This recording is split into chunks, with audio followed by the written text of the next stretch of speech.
Imagine chasing your biggest dream, a dream you've worked your entire life for. Then facing an impossible choice, your lifelong ambition, or the well-being of the parents who sacrificed everything for you. What would you do when your heart is torn between two loves? This is the story of how I grappled with the agonizing decision to let go of my greatest aspiration, not for myself, but for my parents. People say sacrifice is noble. They never tell you that it feels like drowning slowly. When I look back now, I don't remember the moment I received my acceptance letter. I should. It was the moment I had dreamed about since I was 17. But the truth is, that memory is blurred behind another one, the hospital corridor with cold white tiles under my feet, and the sound of machines breathing for my father. That is the moment that changed everything. The morning everything broke. The acceptance email arrived at 6:12 a.m. I remember because I was awake all night, rehearsing my pitch in my head. My startup was finally in motion. I wasn't rich, but I was right there, on the edge of something. The program abroad meant a doorway to generational wealth, the kind that could lift my family out of survival mode forever. I opened the email with shaking hands. Congratulations. We are pleased to offer you. I didn't even finish reading it before my tears blurred the words. I wasn't crying. Not really. It was more like my body released years of pressure. Then my phone rang. Hospital. I stared at the number for 1 second, maybe 2, thinking it was a mistake. But when I answered, my entire life split into 2 parts, before and after that call. Your father collapsed. Severe kidney condition. Come immediately. The future I waited for disappeared like dust in my hands. The running. The hospital was 17 minutes away. I reached in 11. I don't remember traffic, lights, nothing. Only my chest pounding and my fingers gripping the steering wheel. When I entered, the smell hit me first, antiseptic and fear. My father was on the bed, surrounded by machines. His face was pale, his eyelids heavy, his breath unstable. My mother stood beside him, holding his hand like a thread keeping him alive. She didn't cry. My mother never cries. She only pressed her lips together like she was holding her soul inside her mouth. When she looked at me, I saw something that shattered me, relief and fear at the same time. She was waiting for me to take control. The doctor's words. I don't remember his name. Only his tone, calm, unbroken, and final. Your father has advanced kidney failure. He will need full-time care. Full-time care? 2 simple words, but they hold an entire world inside them. I was still in my own world, pitch decks, charts, product plans, when the doctor continued. Dialysis. Monitoring. Medication cycles. Financial planning. Home adjustments. He said it like reading a grocery list. For him, it was routine. For me, it was collapse. Then he asked one question that pierced me more than anything. Who will be the primary caregiver? My mother turned to me. Her eyes answered for both of us. Seeing my parents for the first time. Something strange happens at moments like this. Your memory rewrites itself. For 28 years, I thought I had seen my parents. But standing in that hospital room, I realized I had only been looking. Never really seeing. I saw my father's hands, the same hands that once lifted me with ease, now weak, shaking, veins swollen from needles. I saw my mother's knees, bent, swollen, every step a silent scream, and I realized she had been hiding her pain for months. Why didn't I notice? Because I was too busy dreaming, assuming their world would wait for mine. The first night. Hospitals don't sleep. Machines beep like broken metronomes. Corridors echo with footsteps of fate. I sat beside my father's bed, staring at the email on my phone. The screen felt cruel, bright and full of promise while my world dimmed. The acceptance letter needed a reply in 7 days. 7 days to choose between two lives. The life I built. The lives that built me. My father slept in fragments, drifting in and out like waves of consciousness. Every time he moved, I flinched. I wasn't ready for this. How does someone prepare to become their parent's parent? Day 2. Responsibilities we never choose. In the morning, a counselor explained the financial part. Dialysis sessions cost. Medication cost more. Caregiver charges at least $25,000 a month. Modifying the house. Handrails, bed adjustments, was another expense. I did the math.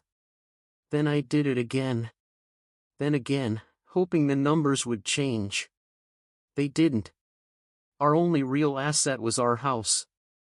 My parents had dreamed of leaving it to me. Their legacy. Now that legacy would be used to keep them alive long enough to die in it. That realization hit me harder than the diagnosis. It wasn't just emotional sacrifice. It was financial inheritance burning in real time. 3 days passed like one long night. Calls kept coming from abroad. Orientation details, documents needed, travel plan. Every ring of my phone sounded like temptation. I wanted to reply. I wanted to go. I wanted to choose myself. Just once. But every time that thought grew louder, I saw my mother struggling to stand up from the waiting bench. She didn't ask for help. She looked at me and smiled, pretending she was fine. Parents pretend so you don't break. Children pretend so parents don't break. Between those lies, life happens. The internal war. Nobody prepares you for the war inside your chest. I would walk outside the hospital at night, stand near the parking lot, breathe like a man drowning above water. One voice whispered, "You earned this dream. Go." Another voice whispered louder, "They spent their entire lives so you could reach here." And then the most painful thought. If I leave to build a future for them, who will keep them alive long enough to see it? I was trapped inside a paradox. Leave them to save them, or save them and lose myself. People love motivational quotes. They don't work here. This is not Netflix tragedy. It is real math, real tears, real time. In day 6, the whisper that broke me. My father woke up fully for the first time in days. His voice was thin, like it traveled from somewhere far away. He asked, "When are you leaving?" I froze. I had not told him about the program. He remembered. My mother turned away, she couldn't handle this conversation. I held his hand and asked, "You know?" He nodded. A weak nod, but sure. He whispered, "You worked your whole life for that dream. Don't stop your life because mine is ending." I wanted to scream. Cry. Beg him to stop being noble. But I just sat there. Silent. Tears falling without sound. Like everything in my life at that moment. People think such words make choosing easier. They don't. They make both choices unbearable. The decision. 5 a.m. At 5 a.m., hospitals are quiet. Even the machines sound tired. I walked to the cafeteria, sat alone, and opened my email again. I didn't write an essay. No explanation. No emotional confession. Just one line. I will not be able to join the program this year. My hand hovered for a second. I pressed send. And in that moment, I felt something break inside me. Not my dream. My identity. For 11 years, I defined myself by ambition. Now, I wasn't an entrepreneur, innovator, scholar. I was a son. That should have been enough. But it didn't feel like it. The quiet pain no one sees. Everyone thinks sacrifice ends with the decision. It doesn't. That is the beginning of sacrifice. Now came bills, hospital visits, insurance arguments, nurse interviews, sleepless nights, documents, fear. I turned down investor calls. People stopped reaching out. My WhatsApp shifted from "Bro, how's the startup?" to "Sorry to hear about your dad." My world shrank. All my dreams, numbers, vision, plans, folded into pill organizers and dialysis schedules. I wasn't building a company anymore. I was building survival. A house of 3 people and 1 fear. Our house felt different now. Silence became a resident. Hope became expensive. I sold my laptop. Paused all subscriptions. Cut every cost that wasn't medicine or food. There's a special kind of humiliation in watching your parents' lifetime savings disappear into hospital files. This wasn't generosity. It was paying interest on their love. A change I didn't expect. One evening, my mother was struggling to help my father eat. The angle of the bed was wrong, the spoon kept falling, he grew irritated. I felt anger. Not at them. At the situation, the world, fate. After they slept, I sat at the kitchen table and drew something, a rotating meal tray that could attach to the bed so my mother wouldn't break her wrists holding it. It wasn't innovation. It was love in a different language. That night, I realized something. My dream didn't die. It changed shape. I wasn't designing skyscrapers. I was designing dignity. One small moment that saved me. 2 weeks later, during dialysis, my father caught my hand. His grip was weak but determined. He whispered, "You became the success I prayed for. Not the success people applaud." His eyes were wet. So were mine. That was the first night I slept without guilt. Not because I chose the right path, but because I finally accepted that sometimes the right path feels like losing everything, until one moment shows you what you gained.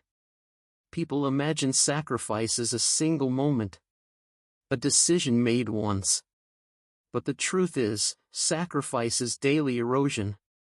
You don't lose your dream one day.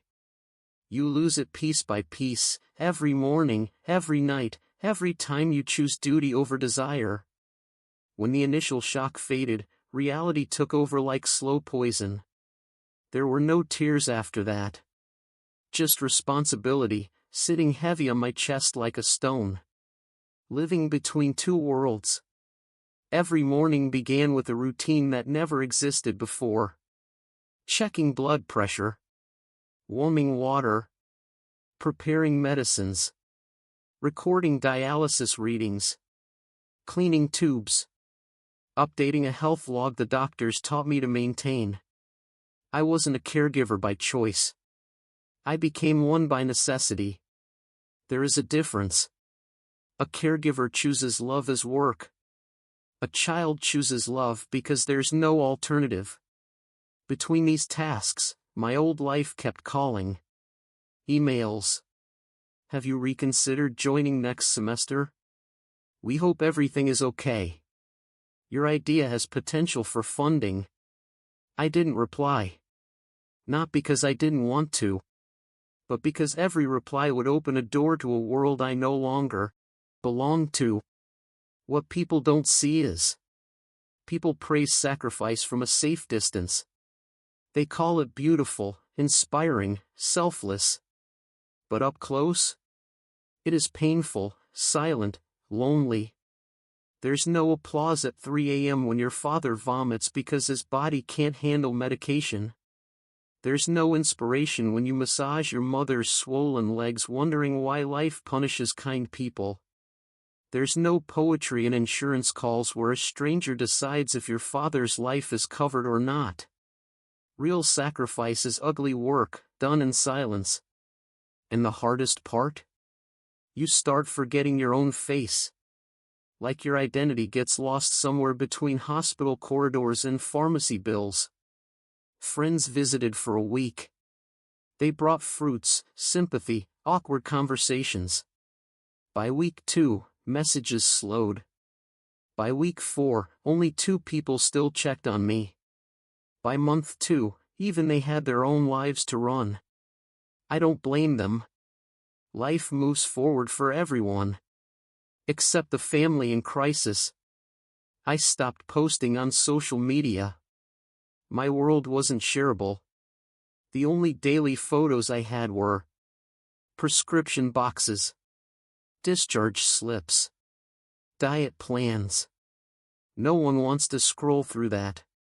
Regret has teeth.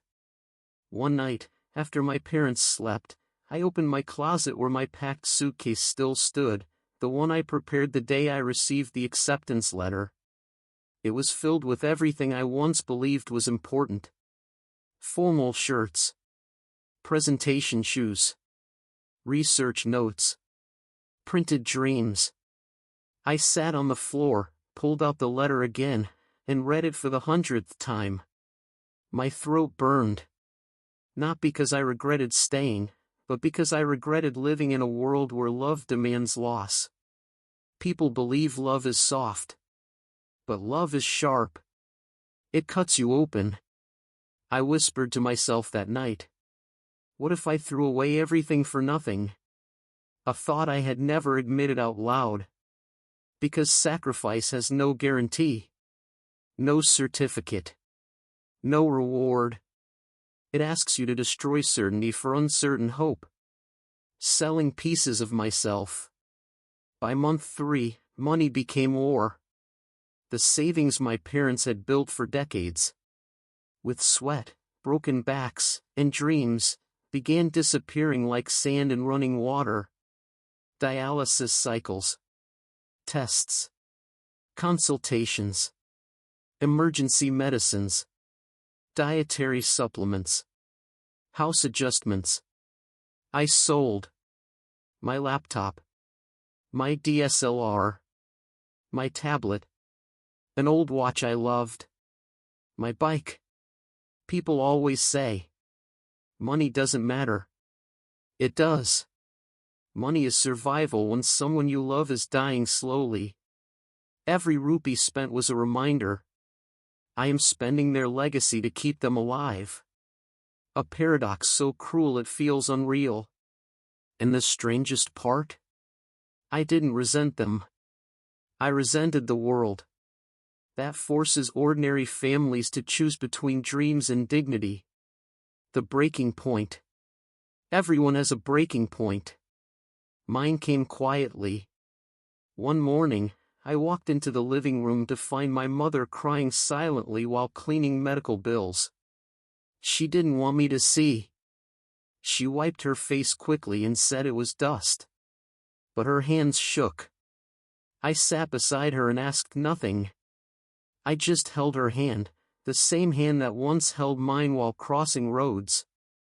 She whispered, "We wanted to give you everything. Now we are taking everything from you." Those words stabbed deeper than any financial loss.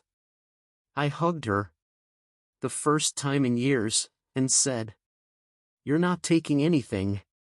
You're giving me a chance to love you the way you loved me." It wasn't a line. It was truth that spilled out without thinking. She broke down like a dam opening. Years of pain, guilt, fear, all in one moment. There was no music. No dramatic camera angle. Just 2 people crying over a table full of bills. Real sacrifice looks like that. After that day, something shifted inside me. I stopped thinking about what I lost, and started thinking about what I could create from this loss. I began keeping a notebook, not for startup ideas, but for problems I observed every day. Problems no one sees unless they stand where I stand. Why dialysis beds force patients to strain their neck? Why caregivers have to bend painfully during feeding? Why medicine boxes don't have dynamic reminders for timing changes? Why wheelchairs don't have knee support for joint pain? Why low-income hospitals don't have small inventions that can ease dignity? These weren't business ideas, they were questions that hurt. Then one night, while my father slept with tubes attached to his arm, I sat at the dining table and sketched. A rotating tray for hospital beds. A medicine reminder system integrated with basic smartphones. A lightweight knee support frame. Small designs. Crude drawings. But deeply personal. I wasn't designing to impress investors. I was designing to ease pain. For the first time in months, I felt a spark, quiet, but real. Failure comes first. Ideas are romantic. Execution is brutal. I tried contacting local fabricators. Some ignored me. Some laughed at the idea. One said, "If this was useful, big companies would already be making it." Another said, "Who will buy it? Poor people don't have money. Rich people don't need it." I went home that evening feeling stupid, like my grief-made ideas were childish. But at night, while feeding my father soup, he spilled a little because his wrist was weak. I held the bowl differently, supporting his hand. And a thought came. Maybe inventions start from helpless moments, not boardrooms. I tried again. This time with a local welder near our street. He didn't understand technology, but he understood metal. We worked together, bending, welding, adjusting. It wasn't perfect. But it worked. The tray rotated smoothly, allowing my father to eat comfortably. My mother's eyes filled when she saw it. Not because it was innovation, but because it meant someone cared enough to fix her struggle. That night, my father whispered, "You built something for us." It was the first time he smiled in weeks. That smile was worth more than any scholarship letter. This was a different kind of success. I didn't post this anywhere. I didn't record it. I didn't turn it into content. Some victories should remain private. But in my heart, I knew this. I had become the architect my family needed. Not the one the world expected. I wasn't building skyscrapers. I was building small dignity. And dignity is the tallest structure of all. Sacrifice doesn't end with meaning. Meaning helps you breathe. But it doesn't pay bills. Nights became harder. Sometimes, I would sit beside my father and talk to him even when he slept. Like speaking to the silence, hoping he would hear me somewhere inside his fading consciousness. I talked about my dreams. My fears. My guilt. My love. I told him everything he never heard when he was healthy. Because we always believe there will be time later. There isn't. When dreams return quietly. One afternoon, while cleaning the living room, I found my old notebook, the one filled with business plans. I opened the first page. Vision, to build something that outlives me. Strange how the sentence made more sense now. When my ambition wasn't loud, but quiet. Maybe success isn't about scale, but impact. Maybe what survives us isn't buildings, but the love we leave behind in small inventions. Maybe people who change the world don't aim to change the world. They just try to make one person's life easier. That realization didn't erase my ambition. It rebuilt it. Different shape. Same heart. Caregiving breaks you. but it also makes you see the world through a lens others never look through. You learn how fragile dignity is, how expensive illness is, how strong parents become for children, how soft children must become for parents. It's a cycle, cruel but beautiful. And somewhere in that cycle, I found a different dream. Not to be successful alone, but to help others survive the fall the way we did, without losing everything they worked for. A world where sacrifice doesn't demand your entire future. The hardest days come quietly. There's a moment in every journey where you stop counting days. It's not because you forget, it's because every day feels the same. The same medicines. The same fear. The same hope disguised as routine. By month 4, I no longer remembered who I was before hospital beds and dialysis charts. If someone asked me what I did, I might have said, I keep my parents alive. Not engineer. Not founder. Not scholar. Just a son. It's strange how identity can collapse silently, like a building sinking into the ground without anyone hearing the crash. The day that should have been different. There was one date I can't forget, the official program start date abroad. I woke up that morning like any other. Prepared medicine, charted blood pressure, cleaned the dialysis tube line. But somewhere in the back of my mind, a voice whispered, today, you were supposed to start your dream. I pushed the thought away. But it returned, stronger. You were supposed to be boarding a flight. I opened the window and watched the world outside, the normal world, people rushing to work, college buses, noise. Life moving forward. And I was here, moving in circles inside a small house filled with hope and despair. That morning, my father noticed my silence. He asked, with weak eyes full of understanding, is today the day? I nodded. He closed his eyes and whispered, I'm sorry. That word broke something in me. Why was he apologizing? This wasn't his fault. This was life. Unfair, unpredictable, uninvited. I held his hand and said, don't be sorry. This is where I belong. But inside me, a part of my dream died quietly, like a candle without sound. The crisis we didn't see coming. Sickness never arrives alone, it brings friends, complications. One evening, during dialysis, my father's blood pressure dropped suddenly. His face turned pale, lips turning dry. The machine alarm screamed, the sound that makes your soul freeze.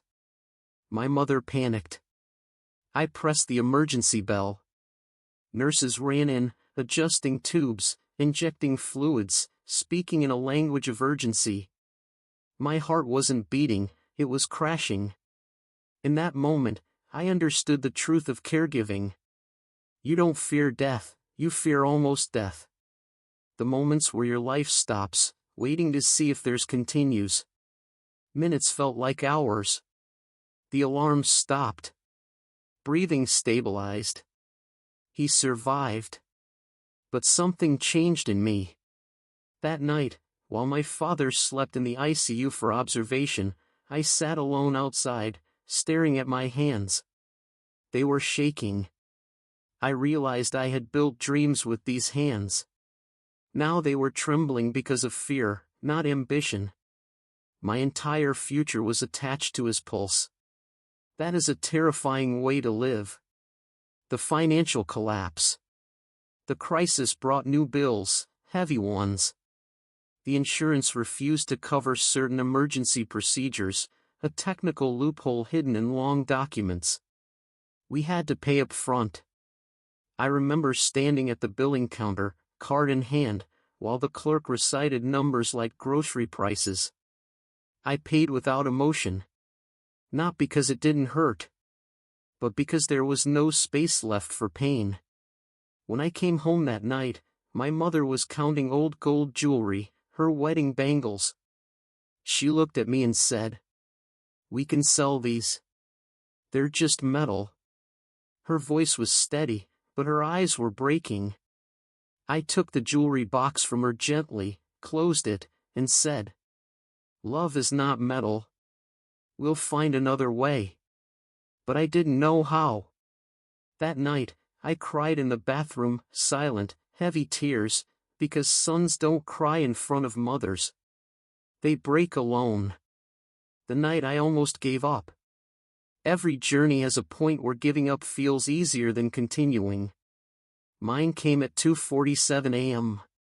My father needed help turning in the bed, his body was stiff, the pain sharp. My mother was sleeping in a chair, she hadn't rested properly in days. I helped him turn, adjusted his pillows, held his shoulders as he grimaced. When he settled, I sat beside the bed, exhausted, physically, emotionally. My mind whispered, "You can't do this forever." Another voice replied, "You don't have forever." In that moment, I felt anger. At fate, at life, at myself. Why was I chosen for this? Why did my dream arrive at the exact moment my parents needed me most? Why does life create impossible choices for people who only ever tried to do the right thing? I looked at my father's face, calm now, and all my anger melted into something softer. Love. Raw, painful love. Love that demands everything from you. I realized then. This is not punishment. This is purpose. A purpose I never asked for, but one only I could carry. That thought kept me alive the night. When morning came, something was different. Not outside, inside. I had been trying to live two lives. The life I dreamed of. And the life fate gave me. That fight was tearing me apart. So I made a decision. I would stop mourning the life I lost, and start building the life I had. Not someday. Not later. Now. I took out my notebook again, the one filled with product sketches for caregivers. And I opened a new page. At the top, I wrote, "Designed for love, not for funding." Those words changed everything. Small solutions, big meaning. I began observing pain like a researcher. How does my mother bend? Where does she strain? When does my father feel discomfort? What angles make eating easier? What heights work for neck support? What bottle cap is easier for weak hands? Every movement became data. Every struggle became an idea. I built a knee support frame from old chair parts. A medicine organizer with time markings. A cushion angle support using foam blocks. A modified feeding tray from discarded plastic. None of this looked professional. It wasn't a startup. It was survival engineering. My mother called it Jugad. I called it love turned into shapes. One evening, I was adjusting my father's bed angle for the 100th time. My back hurt. His neck strained. Mother struggled. I realized the biggest pain point wasn't medicine, it was positions. Positions during dialysis.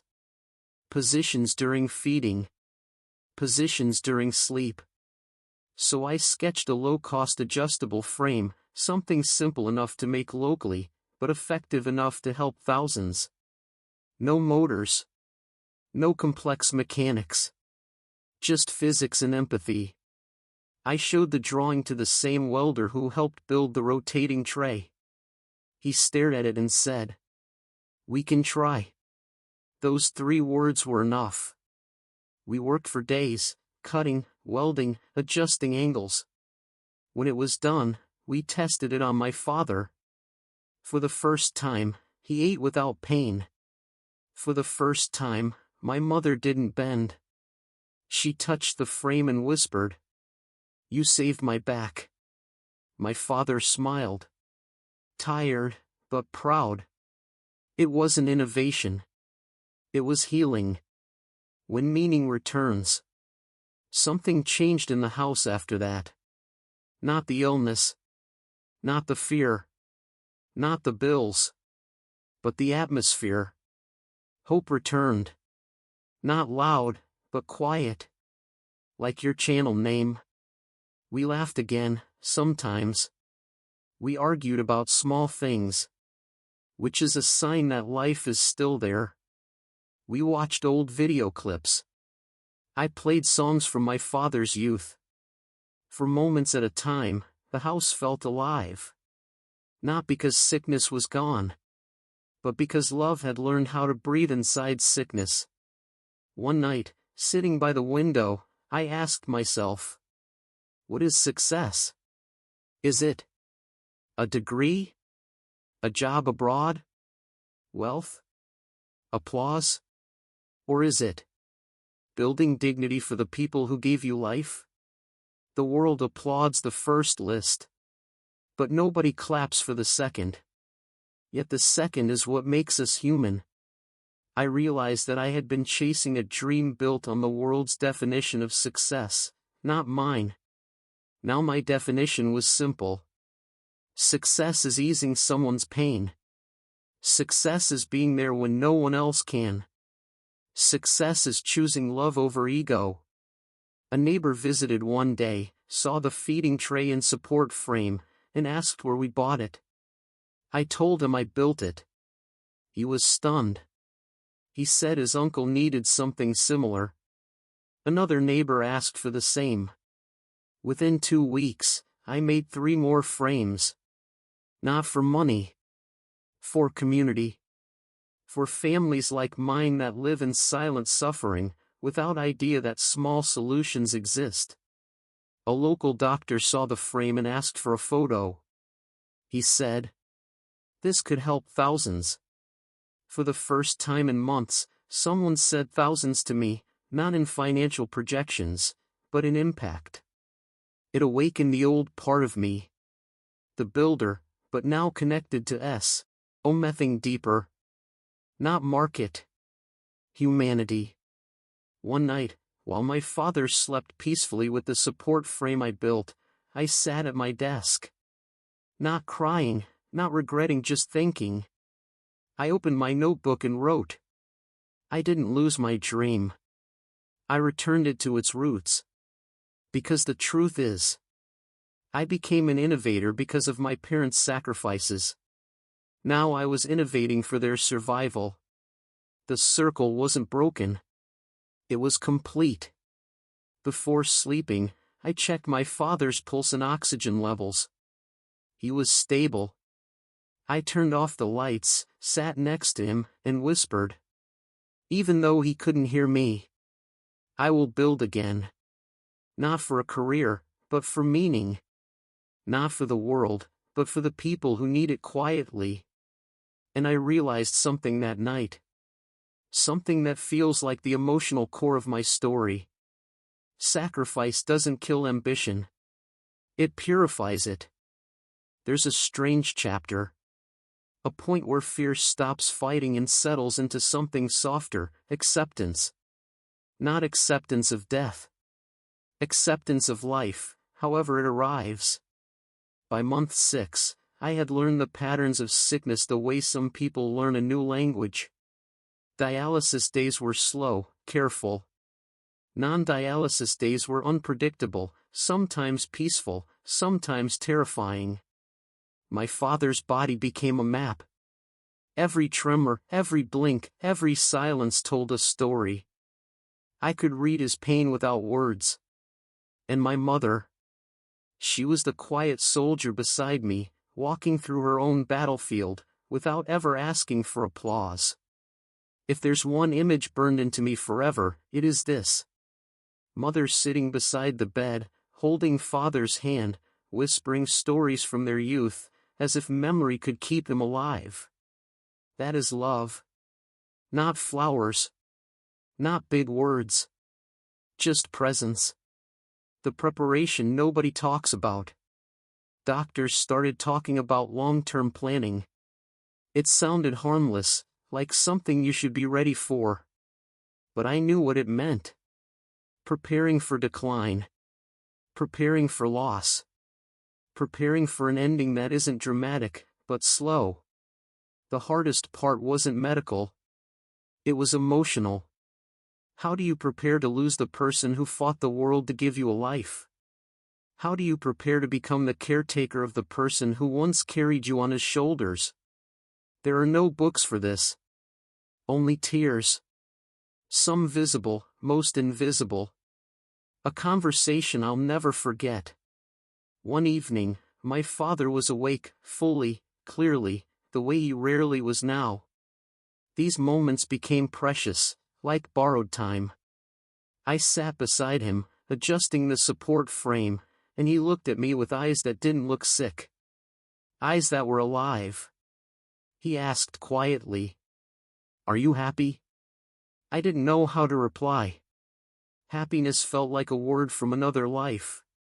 I said the safest thing. "I'm okay." He shook his head. A slow, gentle movement. Okay is not happiness. Then he whispered something that will stay with me forever. A dream is not something you chase. It is something that chases you. If it is real, it will find you again, even if you stop. I didn't speak. I couldn't. I just held his hand, the same hand that once held mine while teaching me how to write my name. In his weakest state, he was still giving me strength. That is fatherhood. You give everything until the end. The decline. His body began to change.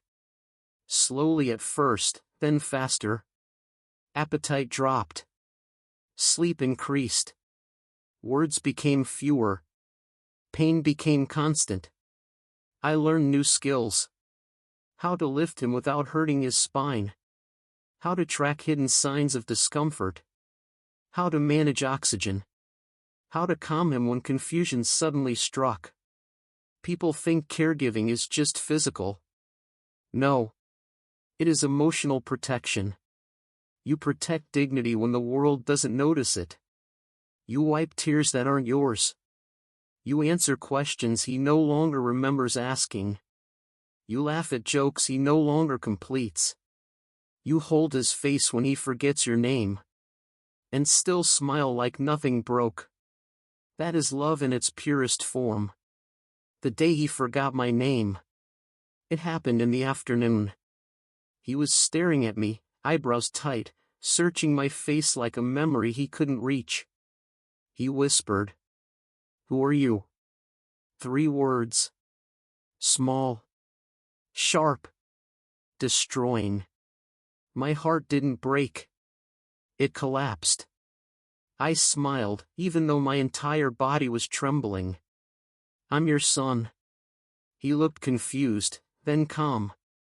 Then tired. Later that night, I cried in the kitchen, where no one could see. Because that's where children cry. In corners, behind doors, into towels. Where their parents never have to watch their pain. But something strange happened. The next morning, he looked at me, touched my cheek, and said my name clearly. As if memory returned for a moment to fix what it broke. That's when I understood. Love lives even where memory fails. My mother's quiet bravery. While my father's decline took my strength, my mother's courage held it together. She woke before me. Slept after me. And never once complained. Not about pain. Not about sacrifice. Not about losing the future they wanted with me. Parents don't ask for gratitude. They only give. One night, I found her massaging her own legs quietly, so I wouldn't see her discomfort. I asked why she never rests. She smiled. "When your father is sick, I feel pain, but it is his pain. When you are tired, I worry. But it is your burden. A mother's job is to carry both." That was the moment I realized that while I was sacrificing my dream, she was sacrificing her entire life. And parents do it without making it a story. The final weeks. Hospitals talk about comfort care and managing pain. What they mean is, the end is close. Time became heavy. I stopped thinking about months, started counting good days, the days he recognized us, smiled, ate something, listened to music. I played old songs on my phone. He liked classical tracks from his youth, those melodies that carry nostalgia like perfume. Sometimes he hummed. Just a breath of sound. But it was enough. I began recording those moments, not to post online, but to keep pieces of him after life moved on. Memories become currency when time is short. The last conversation. It was a quiet night. The sky outside was clear. No clouds, no noise. My father was awake, tired, but conscious. He held my hand, his fingers trembling, and said, "You stayed." 2 words. But they carried everything. My sacrifice. His gratitude. Our entire relationship. The years of struggle. The love that never needed explanation. I replied. I had to. He shook his head. No, you chose to. Choice. That word pierced me. Because he was right. I could have chosen my dream. I could have left. But I didn't. I chose them. He whispered one last thing, barely audible. Your dream will come back in another form. Bigger than what you imagined. After that, he slept. A deep sleep, calm. And never woke up again. The silence after. Death is not loud. It is silent. Machines stop. Nurses turn off monitors. People move slowly. And in the middle of that silence, you stand there. Feeling like the world should collapse, but it doesn't. Life keeps breathing around you. My mother held his hand for hours. Even when his body was cold. I sat beside them, staring at the man who built everything for me. Now still, peaceful. And I realized something painful. Sacrifice always feels incomplete. Even when it is finished. Because the person you saved is no longer there to thank you. But they loved you so deeply. They don't need to. After the funeral. The house was different. Not emptier. Just quieter. My mother and I moved slowly through days, learning a new rhythm of life without him. Every corner had a memory. The chair where he read newspapers. The bed with my invention attached. The notebook he wrote numbers in. The kitchen where he made tea on Sundays. Pain became a companion. Not a monster. Just a shadow walking beside us. Some nights, grief hit hard. Like waves crashing after pretending to be calm. But other days, I felt something else. Gratitude. That I got to be there. That I didn't lose him alone. That he left knowing he was loved. That I didn't trade his final years for a dream he would never see. That gratitude lifted me, slowly. Like sunrise after a long winter. Weeks later, something happened that changed everything. The local doctor who saw my inventions invited me to a small community event, not a tech conference, not a startup pitch, just a gathering of caregivers. He asked me to share what I built, how it helped. I stood in front of 15 people, not thousands. And explained. The tray. The frame. The support system. They weren't impressed by design. They were moved by the intention. Dozens of questions came. How did you build it? Can we make this at home? Will this help my husband? Where did you learn all this?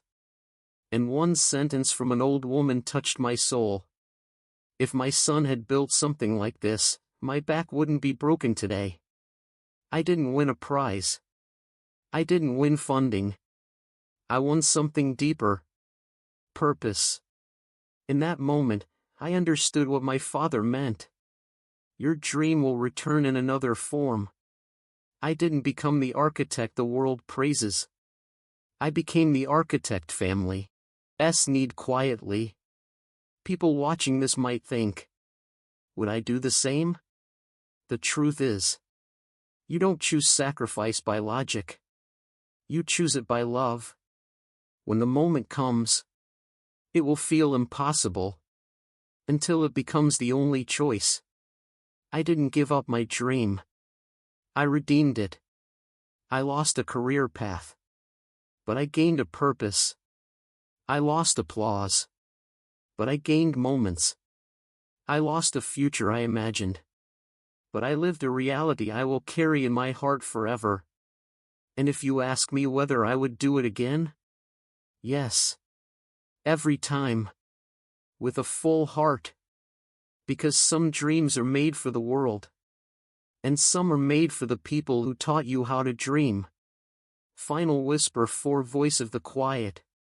Success is not measured by what you build alone, but by what you choose to hold together when everything is falling apart.